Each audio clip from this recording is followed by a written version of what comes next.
That's a new one. I got to get that turned off. Okay, so let's take a look at some graphing. Let's see how we got. So we're going to start off with a nice little hyperbola. Notice the minus there in the middle. So let's start by finding our center 3, -2, looking about right there. I notice that the x is first, so I know it's going to open side to side. So let's move over and back 1, 2 units. So again, my vertices would be to the left 2 and to the right 2 from the center as given. We can move up and down 1, 2, 3, 4, 1, 2, 3, 4. I actually didn't tell you about this yet.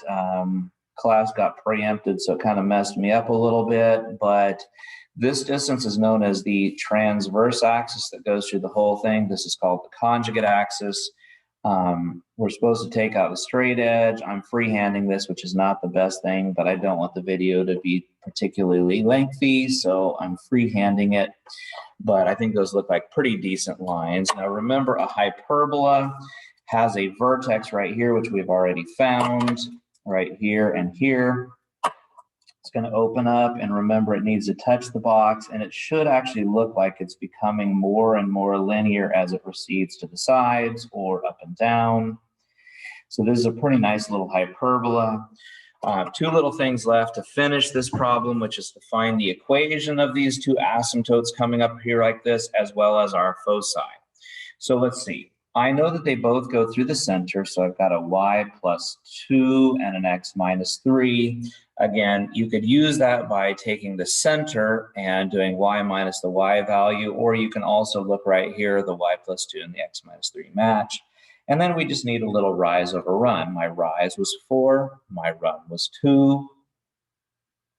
And so if the rise is 4 and the run is 2, that looks like a slope of just plain old 2. And if you look at that, you can see we rose 2, ran 1, rose 2, ran 1, and you can kind of see that nice little slope. And of course, the foci is the last one. This is by far the hardest graph of them to do. Now for the foci is we take these 2 values. Remember, it's a squared plus b squared equals c squared in this case. So 4 and 16 makes 20. And so my foci would start at the 3, -2, and I would move to the right and the left root 20. But instead of calling it root 20, let's call that 2 roots of 5. But the square root of 20 is about 4.5. So 1, 2, 3, 4.5. There's about focus 1. 1, 2, 3, 4, and about a half. There's focus 2. And now we have a pretty thorough little graph. Now, number 7 should be a lot faster. We're just talking about a simple ellipse. Notice in this case, the y value is the larger of the 2, so this is going to detail my vertices. Let's start at -2, -2. That's going to be the center of this one. We'll go up and down 6, 1, 2, 3, 4, 5, 6. Down 1, 2, 3, 4, 5, 6. There's my 2 vertices. So there's my center. My 2 vertices went up 6 and down 6.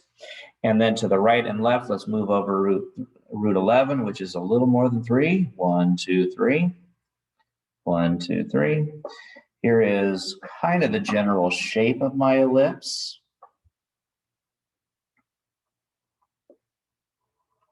Sometimes we don't bother to label these points, but if we were going to label those points, that would be at -2, -2.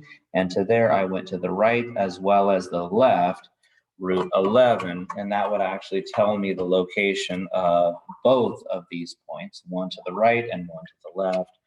And to finish it off, if we took a squared minus b squared being c squared in this case, because it is, like I said, an ellipse, 36 minus 11 is 25. So c is just the number 5. And so in that main axis, 1, 2, 3, 4, 5, 1, 2, 3, 4, 5, that would be my 2 foci. So again, I went to -2 to -2, and I went up 5, and I went down 5. And that kind of polishes up our friend, the ellipse. Now, our last graph is this guy right here. Nice little parabola. Now this is a parabola with a y squared with a negative, so it's certainly going to open left. I'm going to find my vertex at 1, -4 right here. So the vertex is 1, -4. This is the one that doesn't exactly have a center. It's almost like the vertex is that center. Again, if 4p is -12, that makes p -3. So I'm going to move to the left 1, 2, 3. That's going to be my focus. So my focus was to the left 3. My directrix is going to go to the right 3, 1, 2, 3, which is a nice little vertical line at x = 4. And the last piece of data that we have is the fact that my focal width is 12. So I should go up 6, 1, 2, 3, 4, 5, 6, down 1, 2, 3, 4, 5, 6. Sometimes we go out of the area a little bit, but this is my focal width. And then all we have to do is kind of just try to make a decent looking curve through those values. Here's my focus, here's my vertex, here's my directrix.